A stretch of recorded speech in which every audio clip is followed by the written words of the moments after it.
This year, Major League Baseball celebrates the 75th anniversary of Jackie Robinson breaking its color barrier in 1947. That also means it's the 25th anniversary of Robinson addressing a live national television audience at the 1972 World Series. Robinson was by then not in good health. He would pass away less than 2 weeks later at the young age of 53. Major League Baseball had hoped Robinson would use this powerful moment to reflect on his gratitude for playing such a pivotal role in history, or maybe by celebrating the progress made by Major League Baseball, by America in general, in the quarter century since his debut. But instead, Robinson called out Major League Baseball for its continued discrimination, noting that there still were no black managers employed by any team in the league. Instead of hailing the progress already made, he was looking ahead to the challenges that still needed to be overcome. Our Passover Seder is organized around 4 cups of wine, corresponding to 4 expressions of redemption that God articulated to Moses. I will take you out. I will save you. I will redeem you. I will take you unto me as a nation. But some rabbis note that the very next verse contains a 5th expression.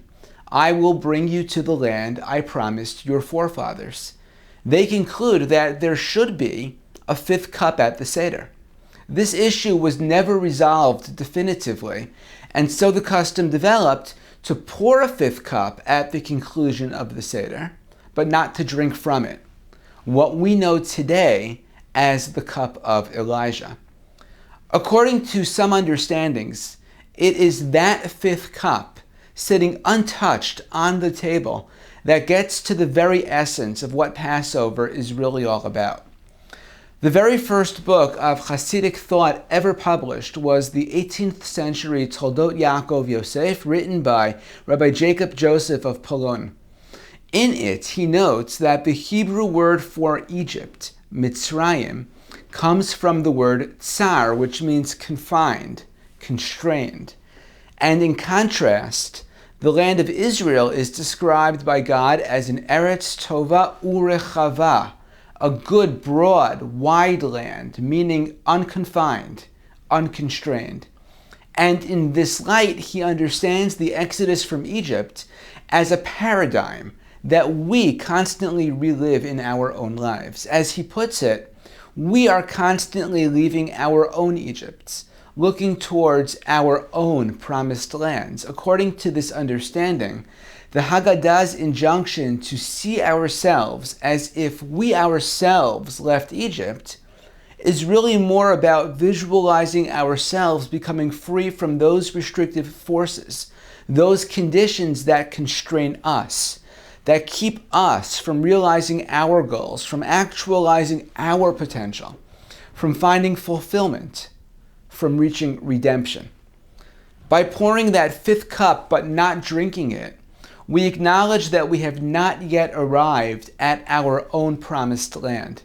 The reality of life is that there is always going to be another challenge to overcome. There's always another hurdle to surmount. But the 4 cups we do drink tell us that freedom is not being in the promised land. Freedom is about leaving Egypt. As the civil rights icon John Lewis, who grew up as Jackie Robinson's career first began, taught us, freedom is not a state, it is an act. This is the lesson that Robinson reiterated in that final public appearance. It's the lesson we internalize as we reenact the exodus from Egypt on an annual basis. These concluding days of Passover celebrate the crossing of the Red Sea as the Israelites leave the last of Egypt behind, as they begin their arduous journey through the wilderness. This is the moment Passover crystallizes for us, challenging us to find freedom and redemption in our own lives, leaving one Egypt at a time, the promised land beckoning just over the horizon before us.